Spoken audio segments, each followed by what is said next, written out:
万圣节是 cos 的狂欢夜，今年的 cos 更是别出心裁，没有 cos 众多经典人物，也没有 cos 动漫人物，而是梗王上身 ，cos 了很多很有梗的人，引得网友爆笑连连。有的穿着一双拖鞋 cos 内因老师，频频冒出金句：“你这消息也太土了吧！”他带不出来冠军，这是我对他的劝告，这简直是危言耸听，句句戳中网友的笑点。有的玩梗直播一哥李佳琦，哪里贵了直接就穿在了身上。还有的一身学院套装，傲娇的叉着腰 cos 楚雨荨，拿着黑色的大喇叭喊出了那个经典名场面：第一，我不叫魏，我叫楚雨荨。还有的 cos 佛系表情包，心如止水。还有的 cos 王菲，内因在街头唱起了相约98。不得不说 coser 的能力真令人震惊，一套化妆品一套服装就可以模仿的惟妙惟肖，就是本人出现也不得不夸赞的程度。不过 cos 完梗太过，也有很多网友担心他们会不会收到律师函。其中最引发争议的就是这 cos 向太的形态了。当有人问到对郭碧婷的看法的时候，他一句挺好操控的语出惊人，瞬间引起了众多网友热议。被向太本人看到之后，他也在直播间对这个事件进行了回应。对于 coser 的模仿，向太回应称衣服太 low 了，应该模仿我模仿的漂亮一点。他那个衣服也不是华伦天奴的，我那个是鸵鸟毛，是高定的，几十万买的，他那是20块在哪买的吧？看到向太这样的一段话，网友瞬间就拧起了眉头，疑惑道：向太这是不想赚穷人钱了吗？网友纷纷嘲讽他这回复也挺 low 的，太没有格局了，自己带便宜的货，还嘲讽别人买 low 的衣服，还不如说一句就娱乐嘛，大家开心就好。还有的表示，这20块的粉色衣服和向太那20多万的高定鸵鸟毛的衣服看着差不多，谁也比不上谁高贵。从网友的评价中，明显能够看得出来，这位 coser 看起来真的很像向太，而且 cos 的是人，并不是衣服，大家都知道不是，只不过是看着好玩罢了。总的来说，向太的这一次回应让很多人都感觉到滤镜碎了，自己在直播间9块9、8块8的捞钱，却又摆出一副高高在上的样子，众人看了都是十分无语。这也是继李佳琦不够努力之后，穷人家的孩子再一次躺枪。有的网友表示，向太要是格局大一点，也可以请 coser 去他的直播间，这样还好玩一点。不过 coser 虽然没有到向太的直播间，却是到了他儿子向佐的直播间。向佐还开玩笑表示，你造谣可以操控我老婆，我要送一个美拉德的颜色的麻袋给你。向太和向佐两个人不同的回应方式，让众多网友直呼自家人打起来了。众多网友也表示，向佐这格局就比他妈妈大了很多。当然，也有人表示，这把人抓来问话，真的不是赤裸裸的恐吓吗？但不管怎么样，这把流量确实是让向太和向佐两个人玩得明明白白了，一边骂漏，一边邀请，这热搜是上的毫不费力。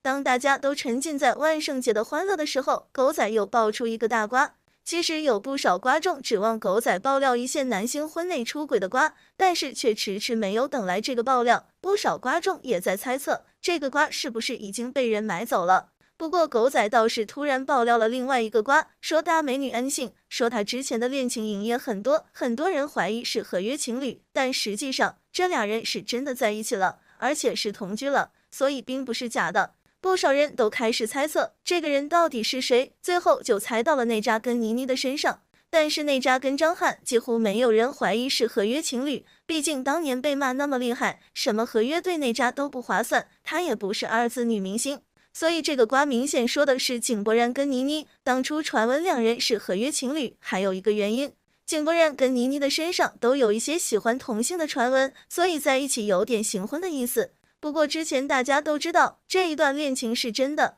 而且当初分手的时候是井柏然那边坚持的，倪妮挽回了很多次都没有成功。后来井柏然又爆出跟刘雯的恋爱，听说倪妮还因此 emo 过。虽说倪妮现在的同性 CP 很多，跟不少女星的 CP 都是炒得火热，营销也不少，但是确实都是假的，只是营业 CP， 尤其是倪妮跟刘诗诗。但倪妮的团队对这个人设还挺满意，一直在走鸡圈天才的这个方向。只不过倪妮后来的恋情都是跟男生，但是她的感情一直以来也不太顺利。去年的时候，她还在跟李易峰暧昧，但是在最暧昧的时候，李易峰被爆出了 P 的瓜，彻底凉了。也是从那里开始，两人的关系也彻底完蛋了。后来也传出过消息，说李易峰还在单方面联系倪妮，甚至前段时间李易峰再度放出消息出面，也有人说他要从话剧复出，刚好倪妮也在话剧圈，怀疑他俩还有联系，甚至怀疑李易峰想借着倪妮复出。不过据爆料所知，李易峰跟倪妮还没有正式在一起，他就出事了。后来他跟圈内大部分人都斩断了联系，过了很久才开始恢复部分人联系的，并没有再纠缠过倪妮了。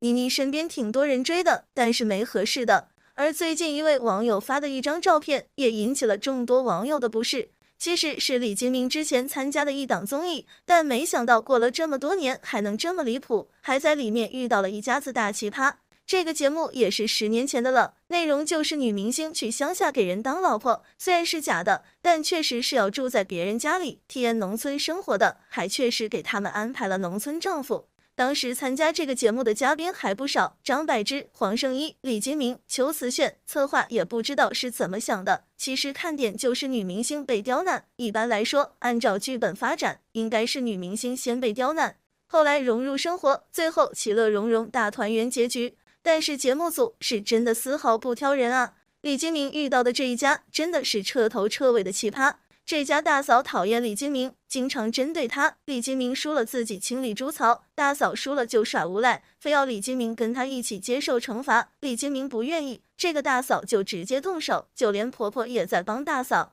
不过就在两人吵架的过程中，李金铭咬了对方一下，大哥不干了，非要打狂犬疫苗，还要求赔偿20万。节目组不愿意，说不再录了，摄像头都拆了。这家人又反悔了，说可以录制。后来李金铭为了节目顺利进行，还去给大嫂道歉，买礼物赔偿，还不算什么。听说录制过程中，婆婆真的想让儿子跟李金铭一起睡觉，睡在一个屋子里，工作人员只好一直守在李金铭的门口值班。等到节目结束了，这家人的婆婆还坚持认为李金铭是节目组送她的媳妇，某音头像换成了李金铭婚纱合照，还为此去打了官司。后来一直没停过，最近也是天天消费李金铭，甚至还晒出了10年前李金铭吃剩饭的照片，他们竟然一直留到现在。不少观众都很同情李金铭，觉得他太惨了，经历的这些事情太奇葩了，也吐槽节目组太不负责了。更惨的是，当年节目播出的时候，李金铭也被骂得很惨，说他不懂事。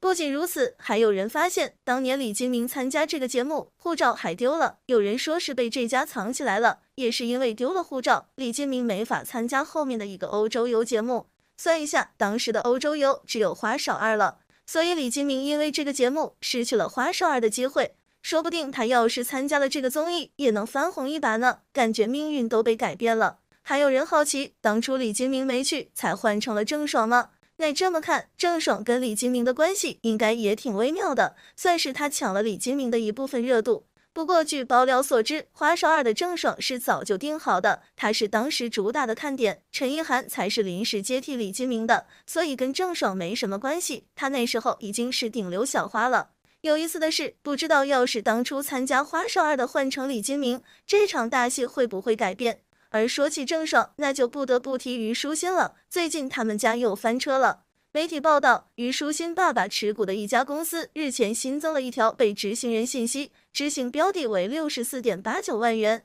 而这已经是虞书欣爸妈不知道第多少次被扒出来欠债不还了，堪称老赖之家。而说起来，虞书欣他们家可不只是欠钱不还那么简单。之前的一起民间借贷纠纷案中，他爸还和借款人划定了3.5分的利息，这个约定违反了相关法律，纯高利贷行为。不过虞书欣对此根本不 care， 他们家已经 N 多次爆出这类消息，他的粉丝也早就习以为常，脱敏了，根本不会因为老赖瓜就脱粉他，如此他也就有恃无恐起来了。反正每次被爆，他家直接安排粉丝控评，再把相关帖子话题炸掉，事情就能安然无恙的过去了。至于这一回，他家的操作更鸡贼，直接碰瓷其他95花，让他家粉丝和对家粉丝打嘴炮去了。如此一来，网络上都去关注饭圈骂战，就没人盯着他的这个缺德瓜不放了。即便部分正义网友揪着这事，但人微言轻，根本掀不起太大风浪，更不会对他造成什么影响。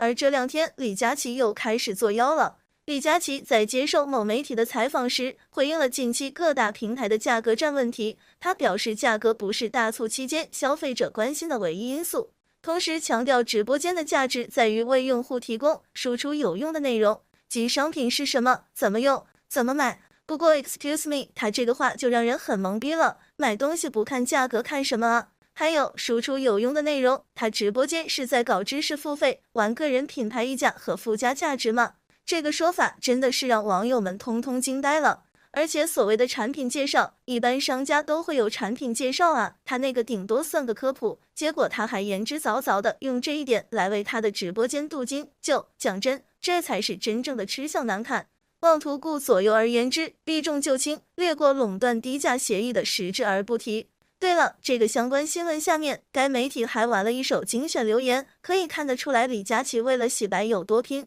除此之外，李佳琦直播间垄断事件还上了央媒节目，节目强调他涉嫌垄断的法律风险是很大的，即便不能认定垄断，也是违反了直播监管规定。其实至此已经很明显能够看得出来了，上面肯定要以李佳琦为切入点，对直播行业进行整顿。此前还有圈内人透露，这个双11会是李佳琦和其幕后资本最后的狂欢，接下来咱就等着事态的进一步发展吧。